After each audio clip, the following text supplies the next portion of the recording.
Hi, my name is Tony Saunders. And I'm Helen Savor. This is the show where we get the insider scoop on new third-party material and supplements on Pathfinder Infinite. Welcome to Infinite. Welcome to Infinite Reviews with Infinite Insiders. With your Infinite Insiders. Do we do that on purpose over each other? I forget.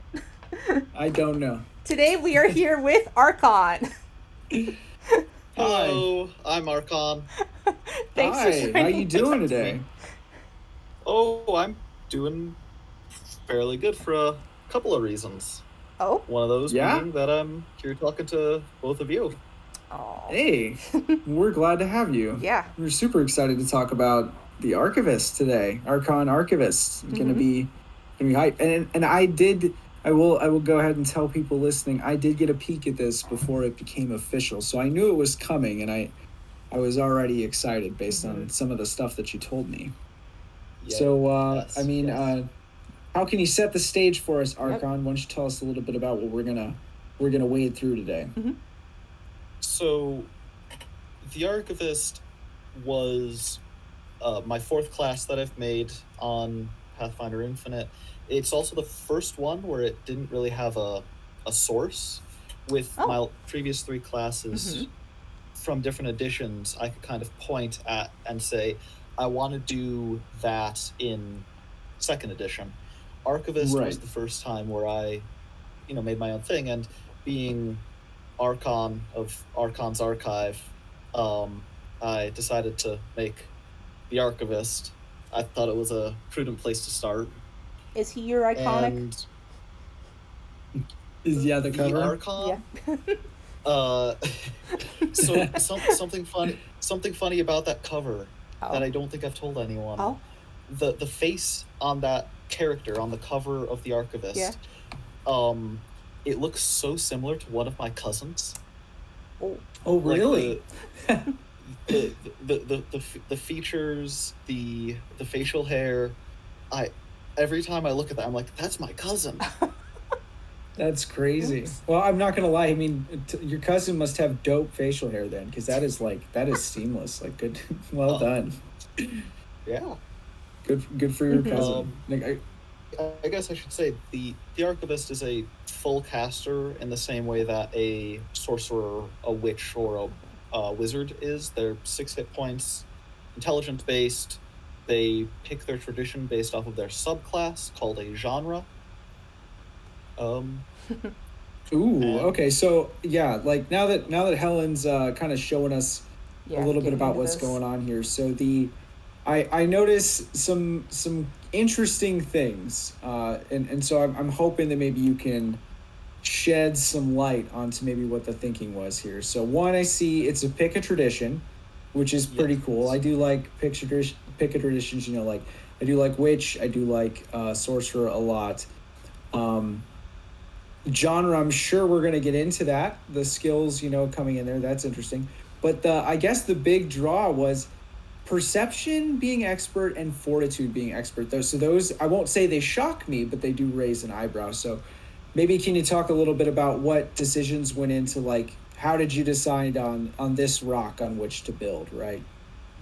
Yes. So one of the Archivist's core features is that they're split between being a prepared caster. Half of their spell slots are prepared, and half of their spell slots are spontaneous, called Addenda. Ooh.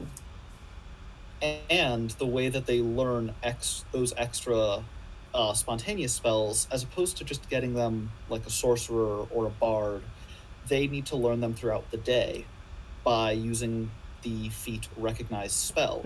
So if you want to use a reaction on the first turn of combat, you need to go early in combat. That's where the perception came from. As for the fortitude was a bit weird. The class actually originally had a bit more of a...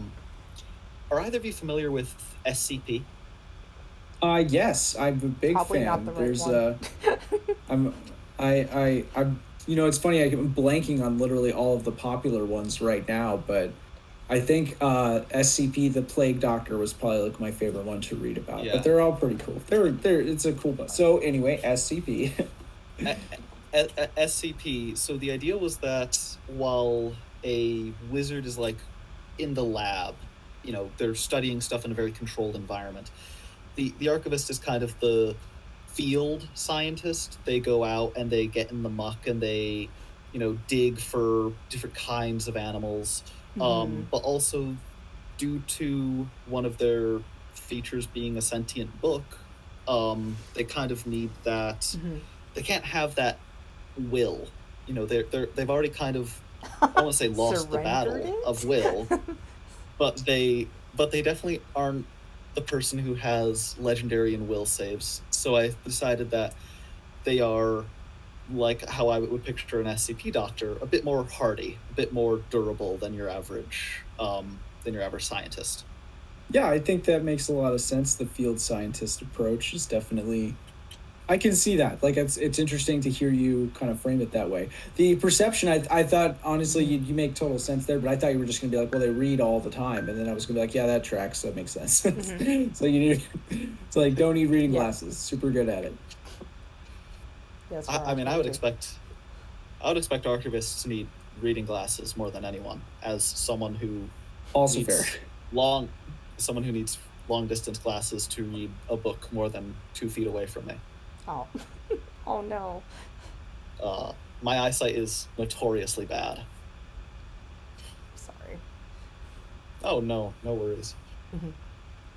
But yeah, that was my big reasons for those 2 things. And yeah, I will be honest. I originally did not like Pick a Tradition, except in Sorcerer, because I saw that as a Sorcerer-specific thing. And when I came over from 5e, where Sorcerers didn't really have their own thing that mattered, to me it was like, oh, and Sorcerers are losing stuff here too. But I've really come around on it, especially with playing with a bunch of witches, playing with a bunch of summoners. So I decided, I think that this class of all classes that I make will have Pick a Tradition. You've got so much interesting language in this class, and being able to pick a tradition gave you a lot of extra ways to kind of flex things here. When you saw genres, oh my goodness, it's so hard for me to pick a genre for things. Now I have to pick a genre for my class too. I was a little scared about that, but I love the themes. We got the genres, the addendas, the codexes, and even just the different things you picked for the focus stuff later. Just what was it like coming up with all this literary nomenclature? I have a strong opinion that I've talked with some people about, that the subclass names need to be as evocative, if not more evocative, than the class itself. Okay. This kind of really came into form, for me at least, with my Inquisitor class, where I called them courts. And because I called them courts, I ended up putting a lot of legal nomenclature in there. So one of their abilities is like, oh yeah, they're the High Magistrate, or this one is like Justiciar's Demand, something like that. And so I've kind of carried that forward here. And if you're so the Archivist originally, or not originally, still is, it's thought of kind of being the spellbook spellcaster, like how the witch is the familiar spellcaster. And because their spellbook is so important, you gotta pay homage to the books. Yeah. Very, very, very true. I would say that's, and I really kind of feel like, the genres really kind of accentuate that, like in Helen already drew some attention to them, not just with the language, but in you did succeed, I think, in creating that evocative, like, ooh, what's a genre, and something that makes sense and kind of captures all the different kinds of ways that you can play an archivist, just in setting it up with that one word, and then kind of encapsulating the different ways to express an archivist's power through these genres. And I love the names of the genres. I immediately can picture some books, in IRL, things that would, fall under these classifications, and how that kind of changes the archivist. So, I mean, you said that you were looking for something evocative. So I know genre doesn't hold the whole Archivist up in terms of themes, but it does do a lot of work.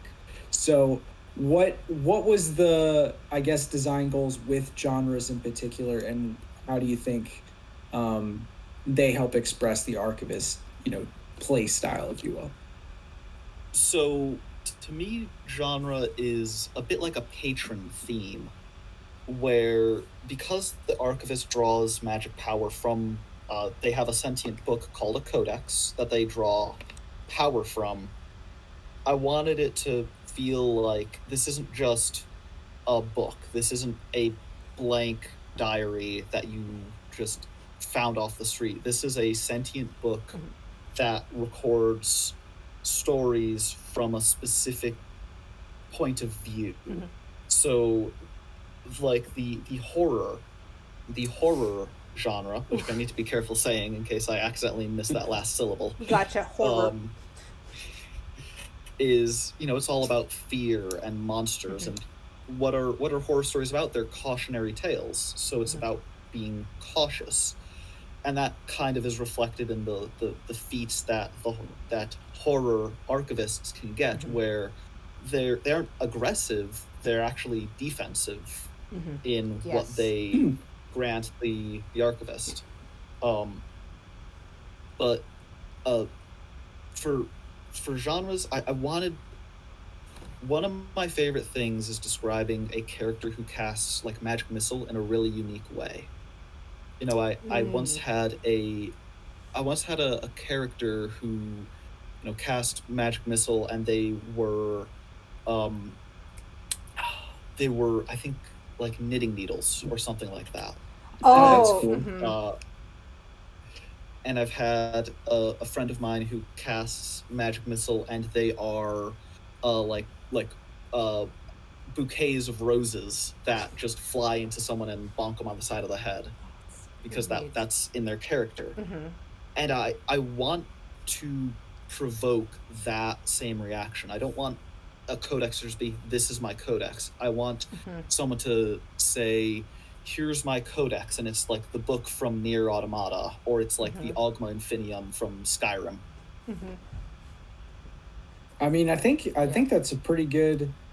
I like how you framed horror, like where you said that horror is almost like cautionary tales, and so the themes kind of reflect how that's adapted within the genre expressed in the books. So that's really cool. Would you say horror is your favorite, or do you have a favorite?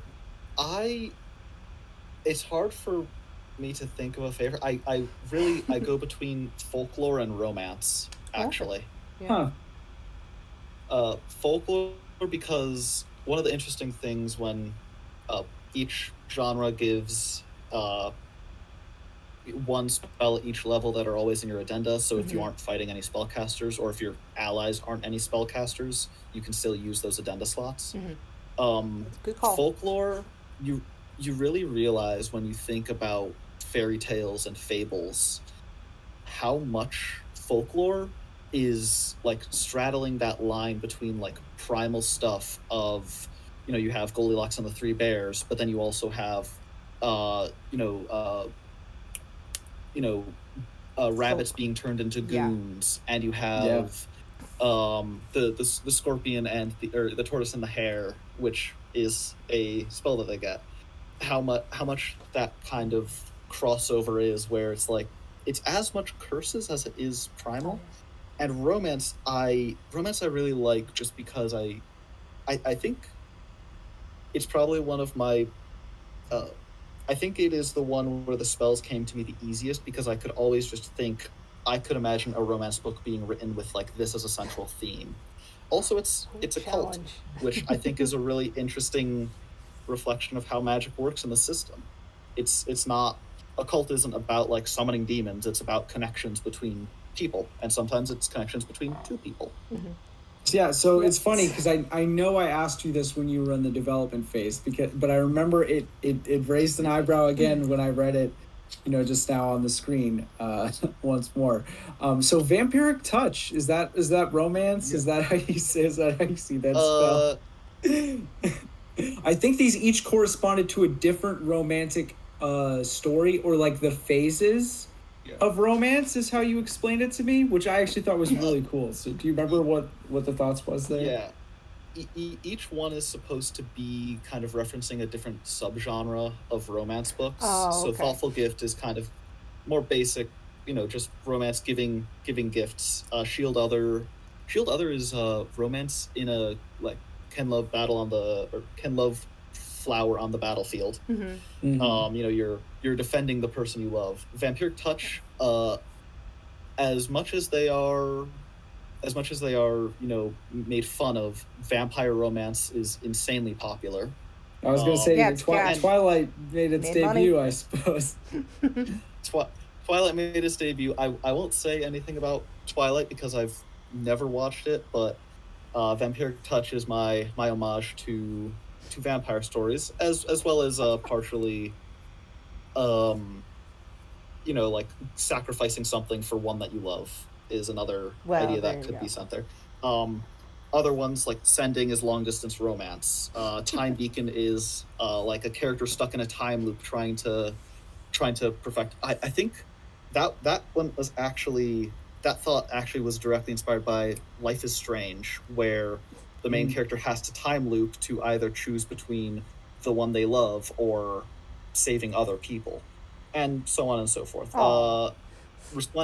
Resplendent Mansion is those movies where the American woman meets a prince from a European nation, and that's kind of the idea behind Resplendent Mansion. That's funny. I really tried, guys. Man, I was going to talk about this romance from a different angle, but okay.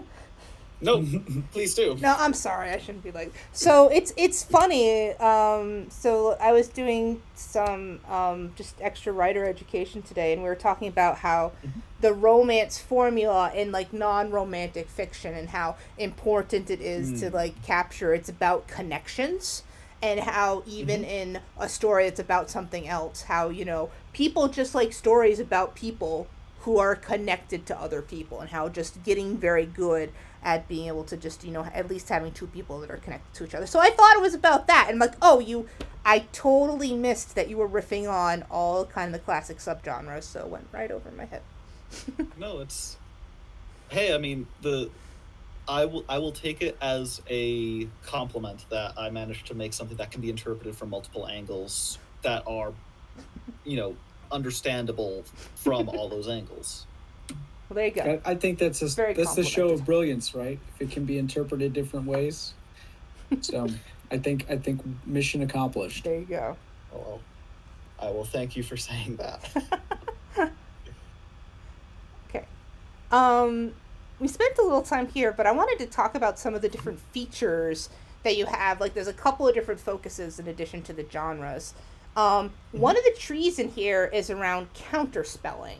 And we actually did review... I'm sorry, I'm trying to talk and cycle at the same time. A few weeks ago, we did talk to the folks who wrote the Counterspell Codex, but this is a different angle on it. I love any way to mess up enemy spells. So, can you go over how the Counterspell chain works in this version? And sorry, I'm going to scroll and find one of your counterspells. Just give me you talk. I'll find it. They are pretty spread out. Yeah, I know. So, being that the Archivist is able to recognize spells, add it to the spells that they can cast for the day, that means that you're more or less guaranteed to know or have the ability to know a spell that an enemy has also cast or is also casting.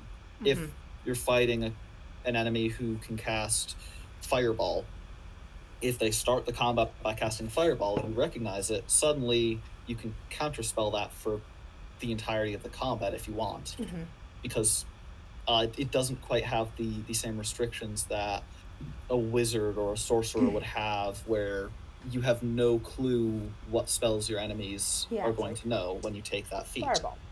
So they also have, because they do have both prepared and spontaneous spells, their counterspell allows them to cast from either, or to use either as fuel. Then there we go. Prepared counterspell. Okay. Yeah. I'm kind of skipping around. Was keep the talking. next one on the list? That's at 4. Prepared counterspell lets you use your spontaneous spell slots to counter spell that you have prepared. Just kind of allows some more. So a little double dip right there. Yep. It allows, stepping over that division between what kind of spellcaster they are, because they are both. And so I want it to reflect that they are both. I'm sorry, I'm finding them myself, and they are. Next one is Counterspell Erasure at 8, it looks like. Yeah, I'm sorry, I would find it. Saw that yeah. One. It's you see, recognize and unmake a spell in the blink of an eye, expend an addenda slot that can cast the triggering spell and attempt to counter. It's basically like you identify it, you expend an addenda slot. Like, basically your addendas are a little bit more succinct at being able to get rid of things. So that makes a lot of sense. The once per minute means that this is going to be, like a clutch like attempt right here. But I think it makes a lot of sense at an 8. And it's pretty cool to see, like, because it makes sense that they would be the best at counterspelling because of the fact that they are prepared and spontaneous, because then they would be prepared suggests that you would have the knowledge to be able to recognize and to determine that a spell can't be, to learn how to counteract that magic. Like, it feels, I won't say that it's a wizard exclusive, but it feels like something a wizard would be able to do.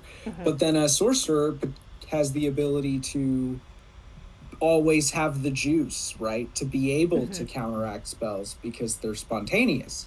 So Archivists, because they get to play both of those angles, I think it makes I'm pretty impressed that it's like, of course there's a counter spell, like feat line in here. That would make the most sense for this class, I feel like. So some of these are really cool. Like counterspell, Countermaster volume, that's the 12, which looks pretty significant. that one I need to say I can't quite take full credit for this. While I did change it, there is a wizard feat that does very much the same thing, with a few changes about the because they have the preparation and addenda. There's a bit of wiggle room there just because of how it needs to change to work. But that one I can't take credit for, unfortunately. I just changed the name. Hey, no, I think there's a surprising amount of like tenured skill to be able to identify when you need to be able to use a feat that's similar, and just go with it. But you gotta move the needle a little, right? Like it can't just port, because then it wouldn't make sense or it doesn't really fit the theme. So I even if it's similar to other things, which really just kind of informs that you are not as far off the mark in terms of the design, because you know that it's at least batting close to the same thing that already exists.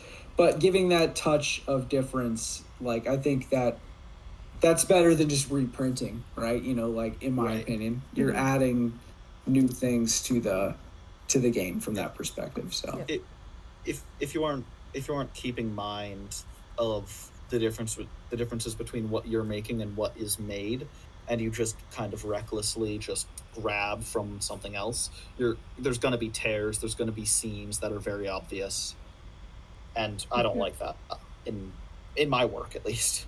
No, yeah, totally understandable. Well, I mean, I know we're diving through all the counterspell stuff. Yeah. Because it got Helen super excited. No, now you can consume. Consume. Spell. This almost feels witchy. Yes. This is as I go on throughout the levels, I wanted there to be I like the kind of ludonarrative synchronization of, like, the deeper you go as an archivist, the kind of darker your powers get in certain ways, because you're getting power from a sentient book of unknown origin that has that potentially in the flavor text has messed with your mind to the point where you think you made it, but you still don't know what is on every page. That's something that should be appropriately kind of scary. Valid. Have you read the what is it, A Deadly Education by Naomi Novik? It feels like this fits that vibe. I haven't. I have an unfortunate habit of like looking at books, buying them, and then not reading them. I think it's getting a movie or a TV series. I'll let you know when it comes out. But this type of character like is in that. It's very creepy. It's like I think you'll enjoy. Thank you. Well, consume spell. Whenever you counter a spell, you regain hit points. Not just get temp HP. You actually regain hit points equal to twice the level of the spell that you counteracted. Nice. Yeah.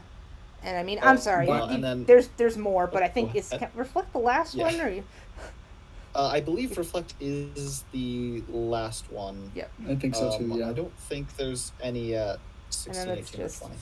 No. Reflected is definitely high value for sure.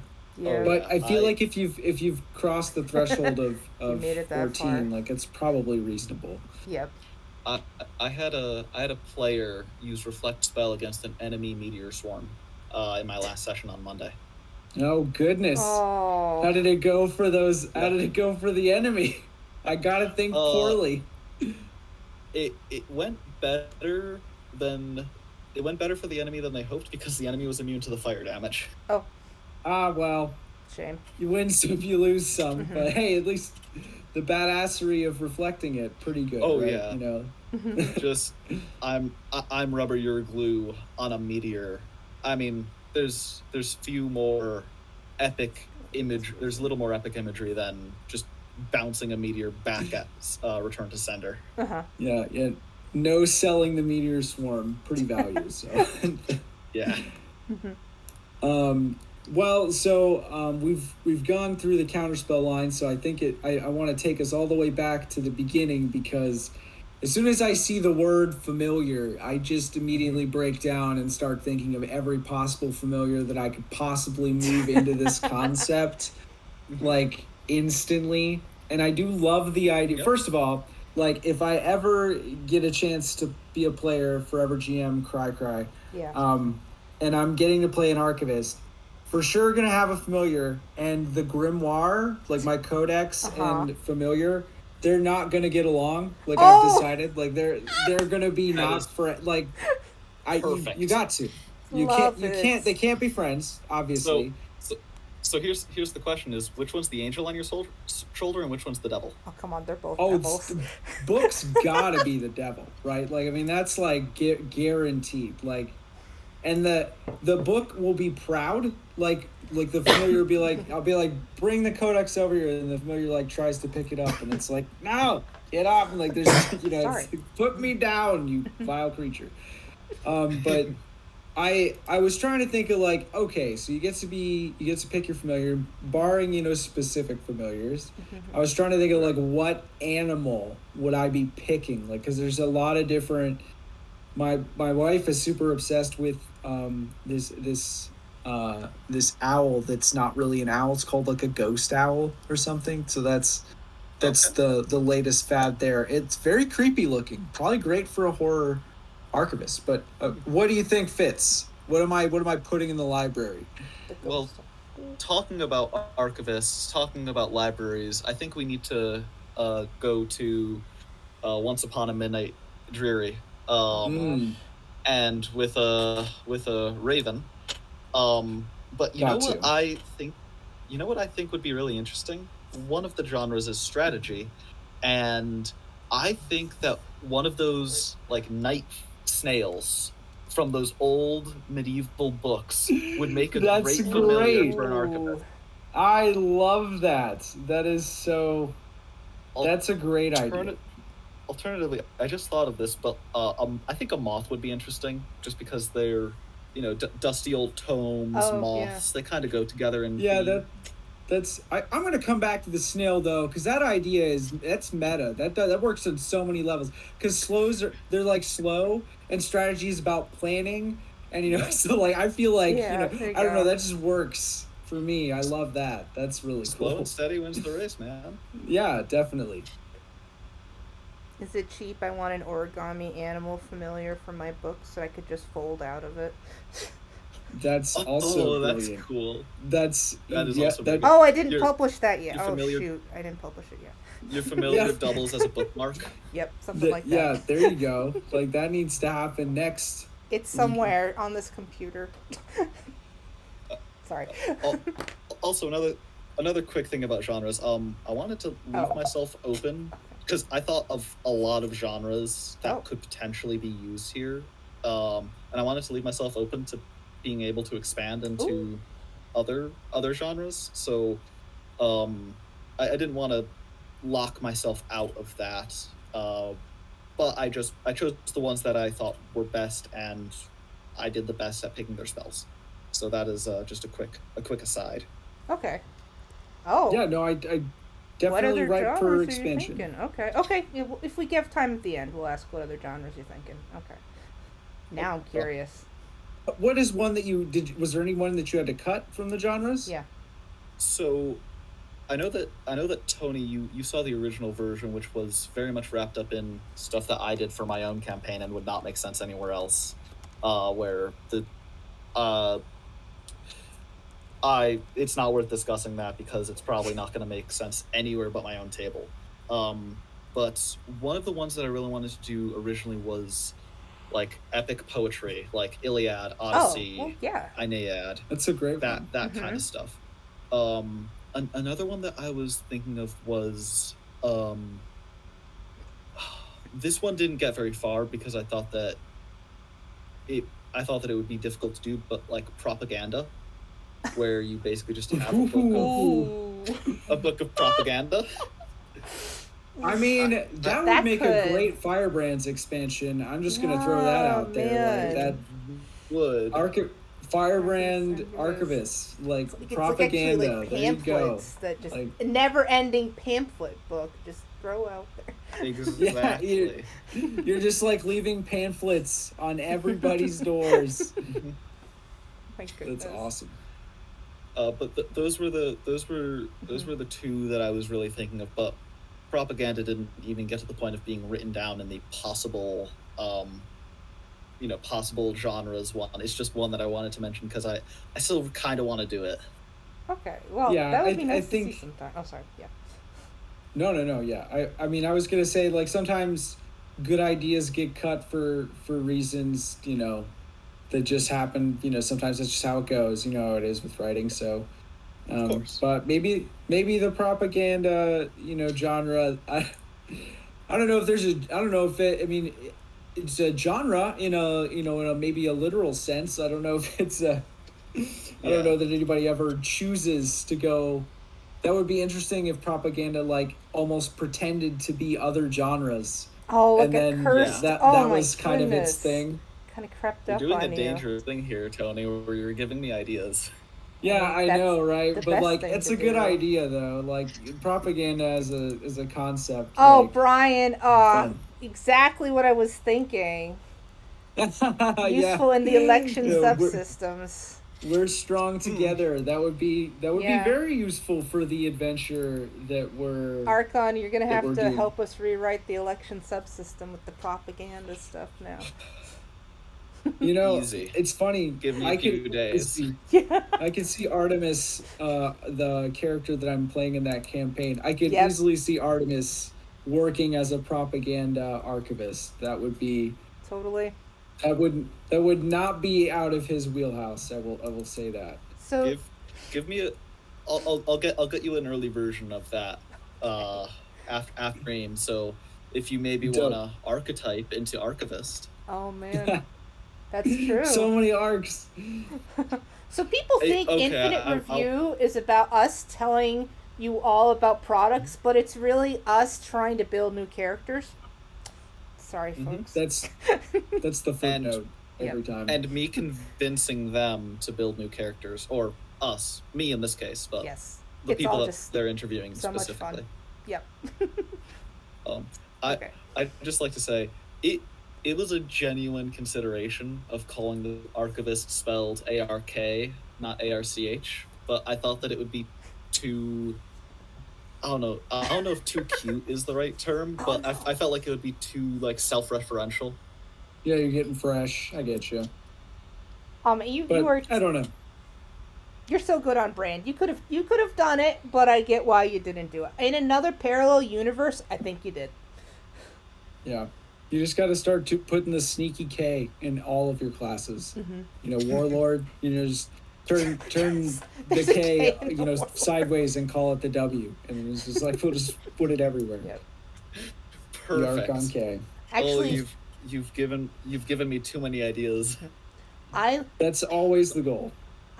Sorry, Helen. No, it's okay. That's real stuff. When the round of Infinite Masters came out and it was yours, I just love that you owned. I'm Arkon. I don't need a first letter. I'm just Arkon. Like, that was great. 5 letters. Yep. That's all you need. Just proud of you. I don't know. I know it sounds silly, but it was. Thank you. No, I appreciate it. I really like Arkon.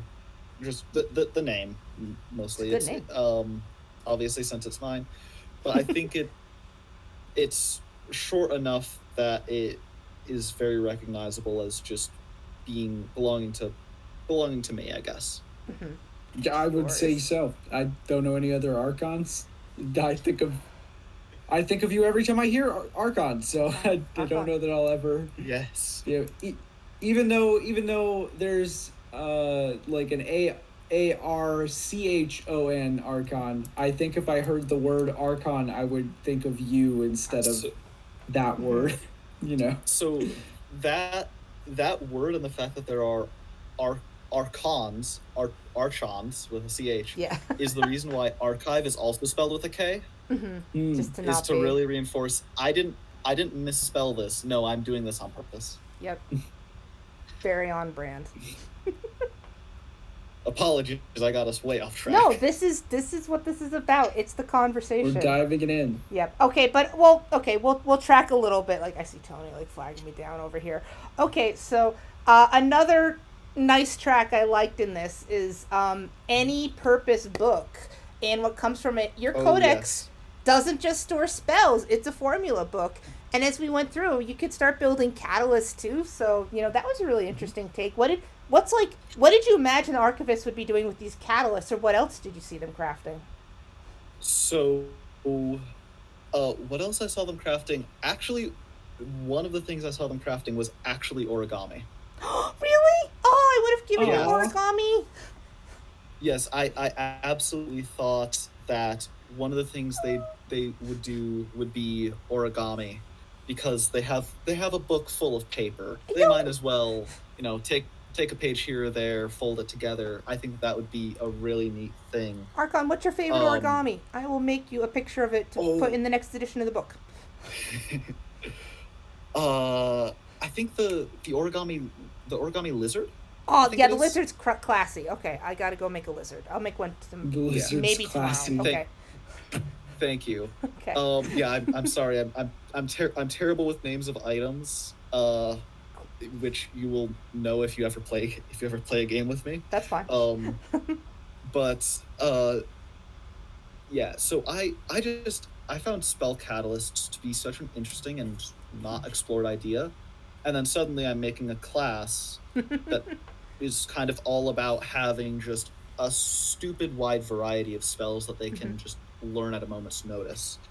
And so I thought, well, if you can assume that you're going to be potentially facing someone with one of these spells, you might as well get a catalyst for it. Okay. Actually, you might as well just be able to make catalysts, because, and one of my favorite interactions is if you're a catalyst archivist, you can actually, and you're a romance archivist, you can use thoughtful gifts to give your catalysts to your friends. It's true. Here you go. Oh, that's nice. Aw. Let's see. Shoot, where was that one? Oh.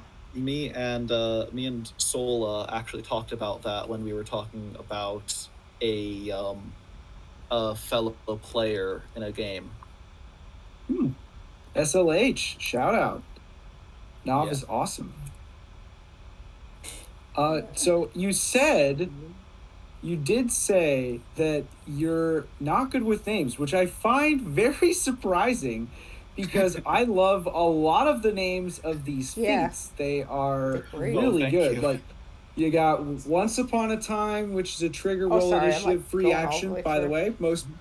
A lesser dev would have given it a reaction, but free actions on initiative rolls are Paizo even released them at one point with reactions, but the free action is the way that you can guarantee that a person can use it instead of relying on maybe a GM saying reactions are allowed or not. But Once Upon a Time, this is also this just real quick. The reason why it's a free action, especially, is because this is another way that they can go first, so that they can definitively get the reaction to recognize spell. That's a big reason why this is at level 2. Why this is an initiative boost. It's not just because going first in initiative is really nice. It's that, well, my class revolves around having a react, and I want to use basically every turn someone casts a spell. So the divination wizard has returned from first edition. No, but not even close to that far. But I love that the go first caster is still in there. But even weaponized words, and there was another. Let me find. There's another one in here where I was like, "Well, that name is plot twist." Plot twist, yeah. And it's a reaction, so it's twisty. Like, oh, I know. Was that on purpose? I don't know. Like, it just feels good. I really like plot armor. Oh my god. Yeah. Plot armor is another. Yeah, that's another really good one. Yeah, there's one more in here too that I think I really, really liked. Yeah, plot armor is really good. What if? Which is pretty funny. What if? Yeah. So so you say you're not good with names. I don't believe you. So, but what did you do? What kind of names were you looking for when you were coming through here? Because I think everything's pretty, it has a nice blend of like cheeky fun and clearly identifies like what the feat is actually going to do. So what is your naming process like? Like, what do you do? So in general, a lot of things, they need to be descriptive. There's a first level feat called Cryptographer. It lets you encode your spell book so that it's in a code. That's just a descriptive name. Meanwhile, there's another level 1 feat called Knowledge is Power. Sometimes it's it just needs to be descriptive. Sometimes it wants to be more flavorful.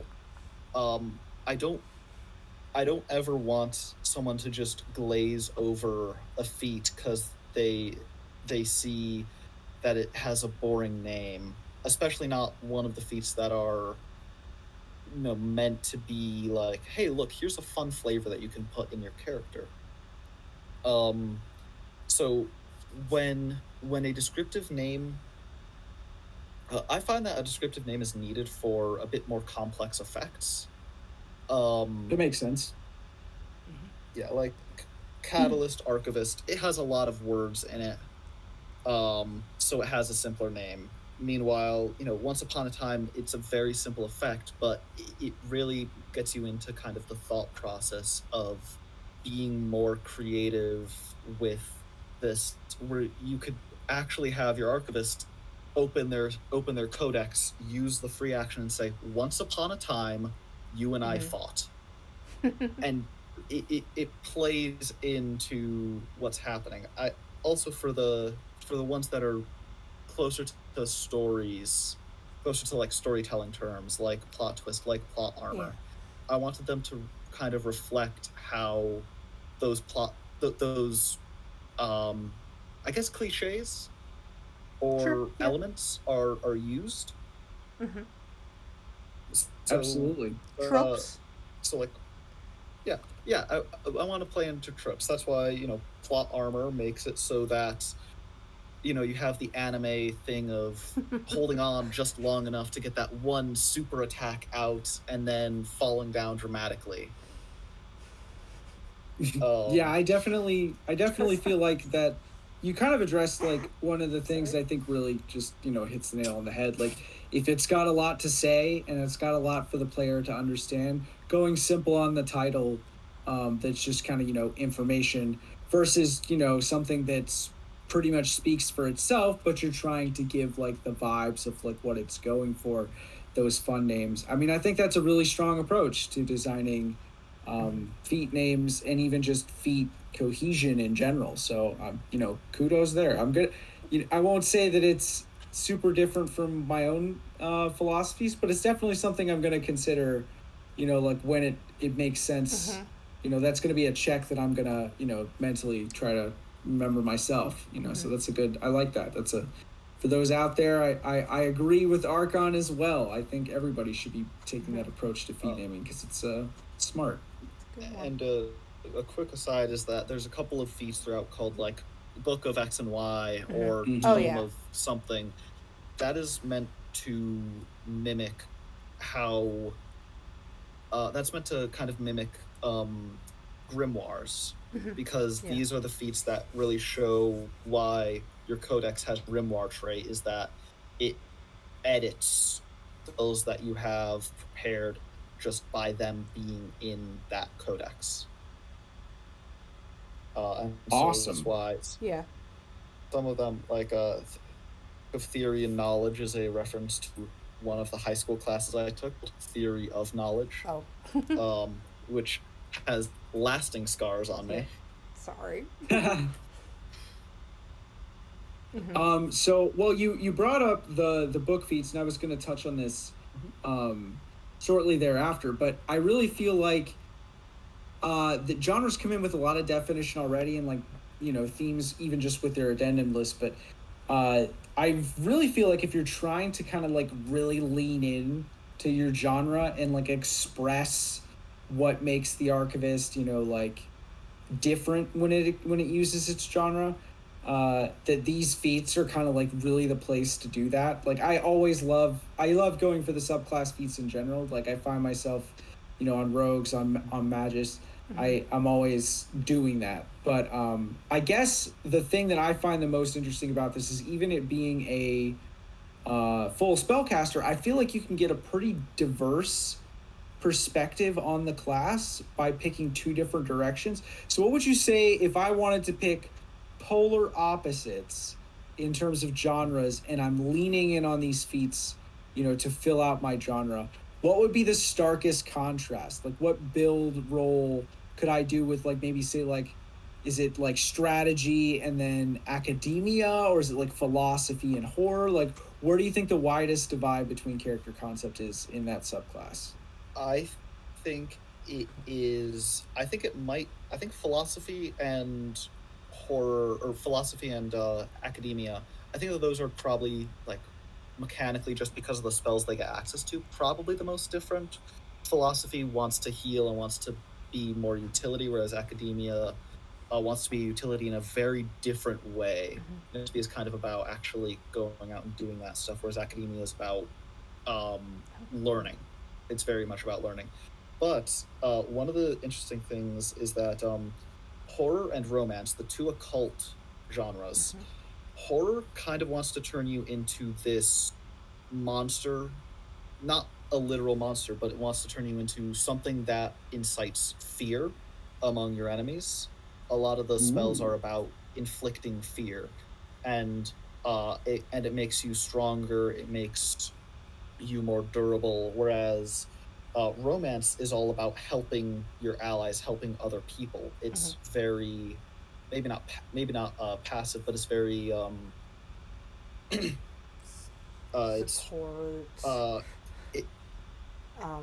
it's much more. It's trying to influence people in other way, I guess. Yeah, it's the opposite end of buff versus debuff, I guess. Which I think just the romance and horror being such different genres in real life, kind of, I tried to reflect that in how they played. You aren't going to be a lumbering darkness monster if you're a romance archivist, and you aren't going to be a suave Casanova as a horror archivist. Not reading the right romances. Yeah, I was gonna say, what about the vampire, right? I wasn't even thinking vampire. Oh, come on. The vampire is exactly the suave Casanova, and I guess for those who like monsters, well, I believe that occult does have some ways of doing illusions. So, or hey, there's flesh warps. Yeah.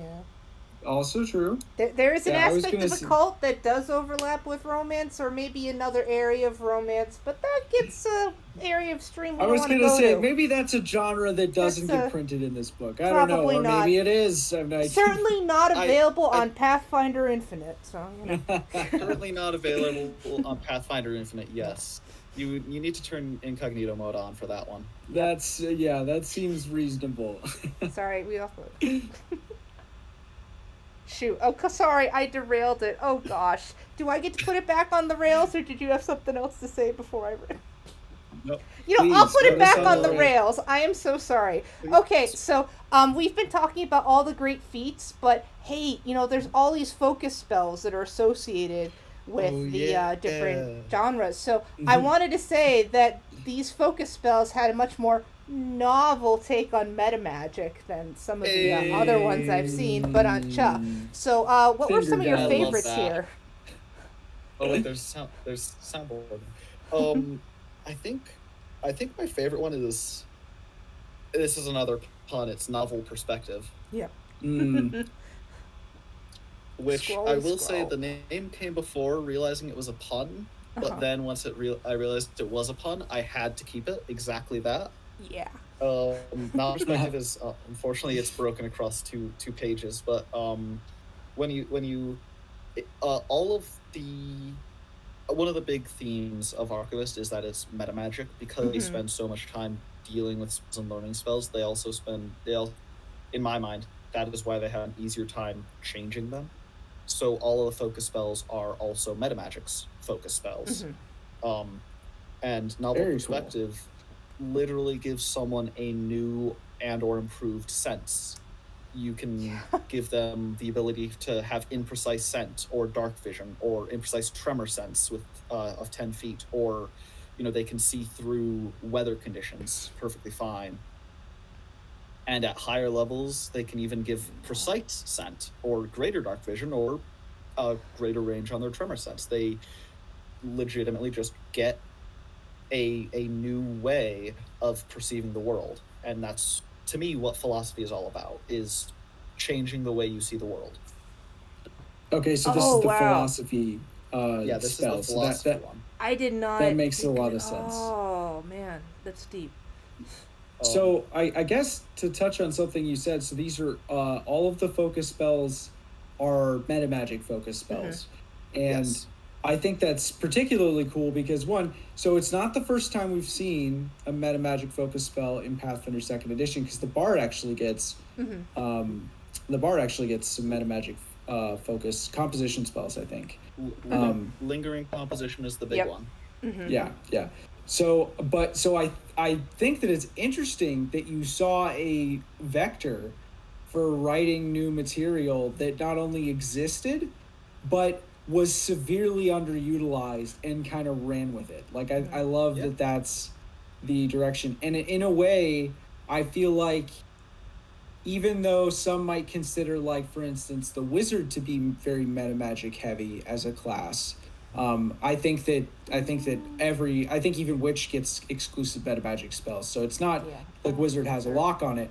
But I think that having a uniquely all of my focus spells are metamagics is a really brilliant way to make this stand out with metamagic use without making other classes that get metamagics feel like, they don't hold a candle to this. Like, if that makes sense. Yeah. There is a level 20 feat that is very good with. There's actually two level 20 feats that are very good at metamagic stuff that might get there, but that's a level 20 feat, and that's what you're doing with your class or what you're with your character by then. Yeah, see, they're both really good, but like, how am I gonna pass up Never Ending Story? Like, I feel like you just can't. Cool. Yeah. But to me, one of this might sound odd. To me, one of like the main jobs of third party and homebrew is to basically find those cracks in the wall that there's stuff there. You can tell that there's stuff there, and so you need to take a crowbar to it and just start wrenching away until you have created a new niche. That's what I try to do with a lot of guys. Yeah, just say there's something interesting behind there. No time to be subtle. Just get the hammer, get the chisel, and go to town. And so that's Go ahead. I was gonna say that's very consistent with your work overall, like with Warlord and Inquisitor, and like your material definitely feels like it's searching for like that. Hey, this hasn't been touched on yet. Let me really crack it open. So, yeah, I can't say I'm surprised to hear you say that. Yeah, and obviously there's another major thing is to build off of what already exists. I don't want to seem like I'm belittling that in any way, because that's also an incredibly useful and important thing that exists. For me personally, I'm the guy who turns off the quest markers and starts walking in a direction in Skyrim just to see what I can find. I've walked to the edge. I've walked to the world border in Minecraft way too many times to not be an explorer. So I just really like finding what's not done and doing it. Two off-topic questions. As far as sorry. No. Two off-topic questions for later. I need your help with Minecraft, and are you excited for Zelda Tears of the Kingdom? I am. I have not had any time to play video games. When you said Skyrim, and it's kind of like Zelda Skyrim, so okay. Yeah, I gotcha. I'm really looking forward to that. I got Breath of the Wild day one, actually. There you go. And there was a blizzard the day after, so I got to stay home from school and just play Zelda. Oh yeah, that makes sense. That totally makes sense. Yeah. Okay. Cool. Yeah. Back. But as far as Metamagic focus was, I thought that they were severely underutilized, and to me, not ananymore. No, done. No, not nearly as much anymore. But I think that focus spells. I think that focus points, focus spells, in a lot of cases, I feel like I feel like I've got dowsing rods out, and I'm just waiting to find the part where they show me that there's something really big, because I feel like there's a lot of stuff that can be done with focus, and I want to do it all. So I think even. Sorry. I think even James Case kind of busted it wide open recently with, at first I thought focus spells were kind of spoken for, but, seeing things that people in the Pathfinder Infinite space are doing with this supplement, and even James Case when he busted open the Psychic, and I was like, this system, can do more than maybe what I originally thought. So I would definitely agree with you. And tune in till November to see what else they can do. Very true. Yeah, that is I'm very interested to see what they do with that. And one of the things that I personally think they should have done with focus spells is have focus abilities, like martial abilities that take a focus point, as opposed to just being spells. But that might just be a thing of, that's my dream edition, rather than realizing what we have and appreciating that, which I do. No. I think, fourth edition exists, Arkon. You can go play it, right? Yeah, but no one will play it with me. Yeah, sorry. No, I'm teasing. I played fourth. It has a lot of good ideas, but I prefer Pathfinder second edition to pretty much anything I've ever played. So, same. Yeah. So we'll rolling into, usually this is always an afterthought with classes, but I actually feel like in the case of the Archivist, the dedication is really interesting, because you get to get a codex, which is already kind of cool. But it kind of helps you express the ideas of what an archivist is in other classes in a way that I think it helps. I don't know. Like, I feel like Archivist as an MCD works really well with a lot of class ideas, even just something like an inventor or an investigator, or like, you know, you could even mix it a little bit with a witch, I think, and it would work pretty decent. So, what do you think's the best multi-class? Like, I'm thinking probably investigator, but like I could be convinced, you know. I think investigator is probably mechanically the best multi-class, but I'm just sitting here thinking, man, what if your book was your patron? Ooh. You might need to start at level 2 for that, but I mean that I think that really, yeah, like just that's an easy. Hey, GM, can we do this? Yeah, I would do. I'd allow it. You go Ancient Elf, or you go. I guess Eldritch Trickster would be a martial, but you could pull Ancient Elf with Witch and get it done. It'd be doable. Yeah, I mean, almost any class that works well with a spellcaster works well with this, but Witch, Investigator, I think Rogue also works pretty well. Just being able to like take out your book and cast, what is it? Isn't there a cantrip that lets you summon like a thief's tools?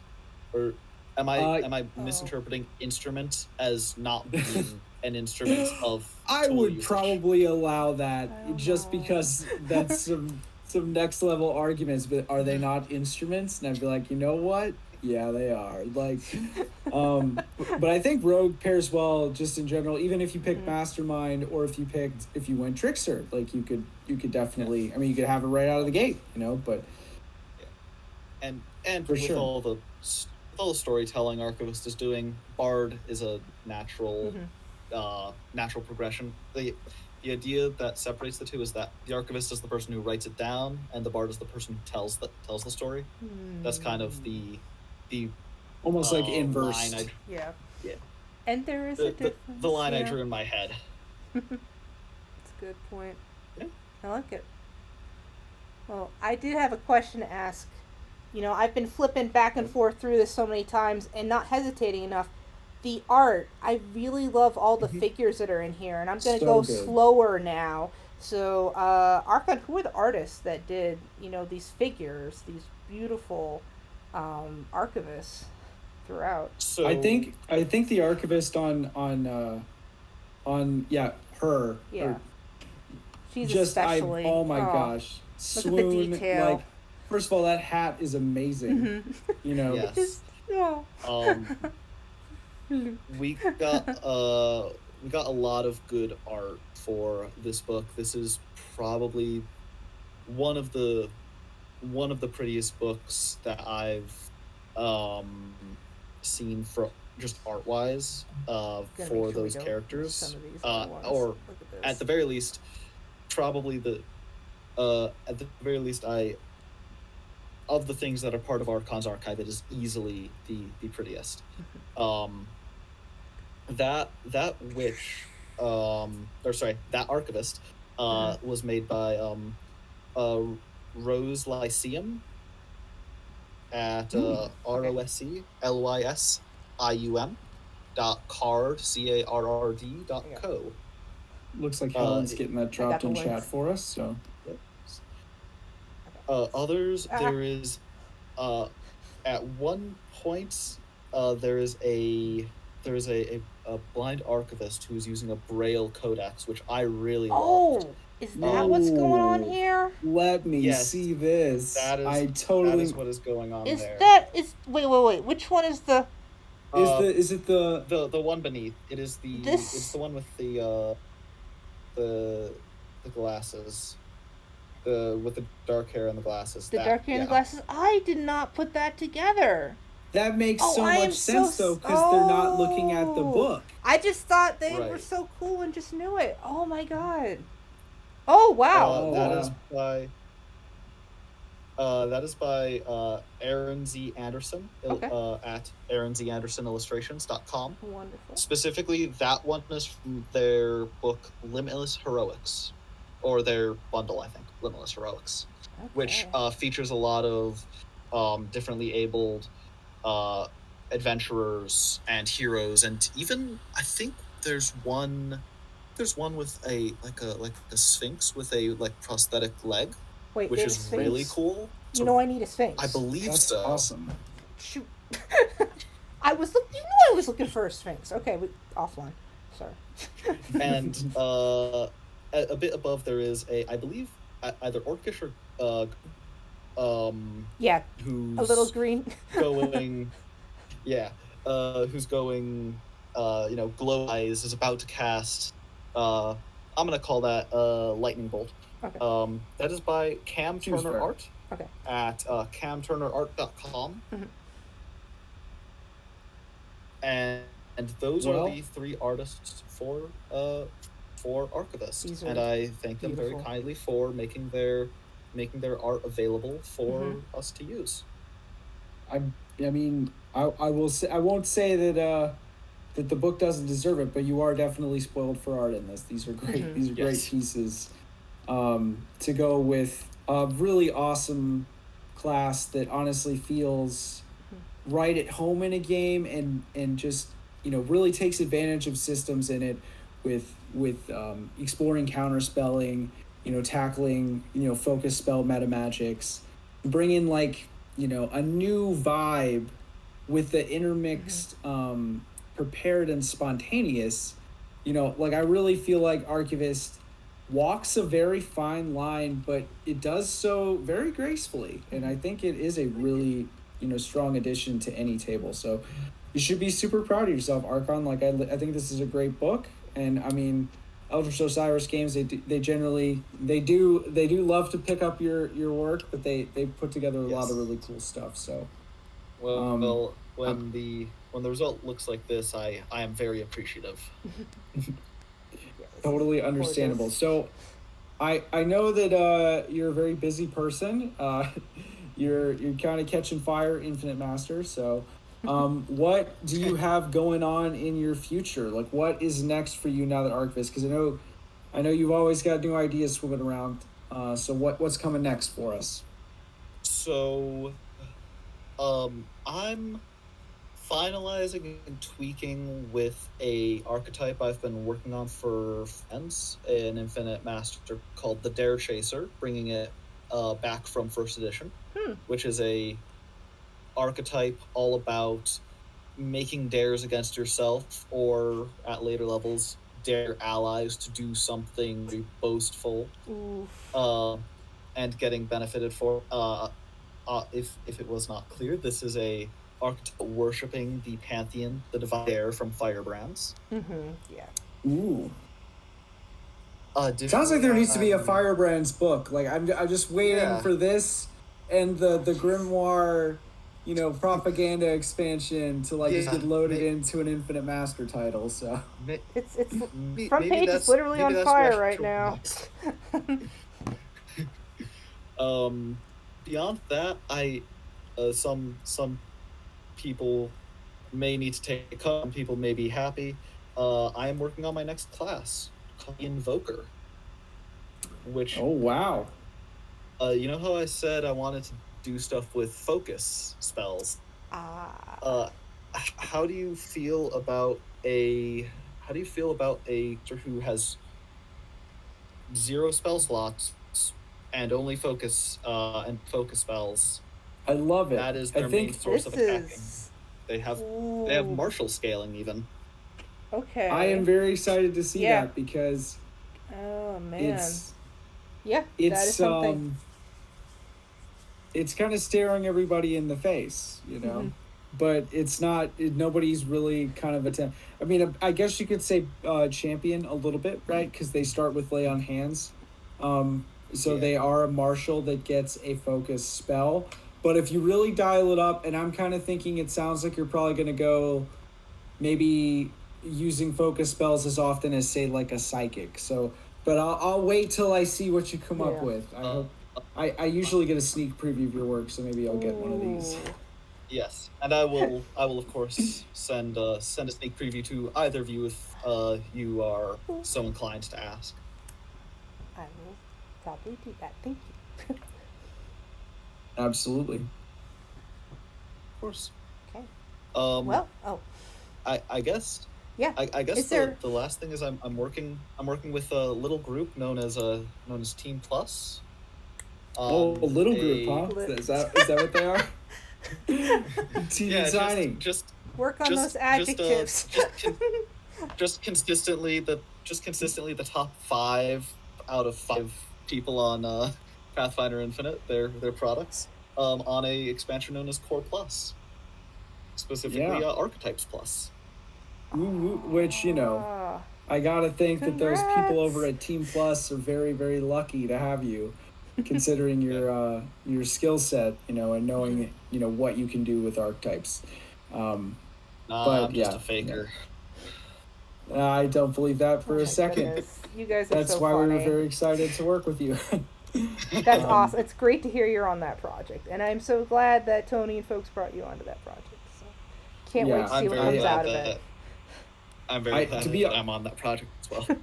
Yeah, it's a strong team. Like, it's a strong team. Like, to say that Arkon is in good company would not be untrue. So, not to like, we're obviously, I think each person brings their own skills to the table.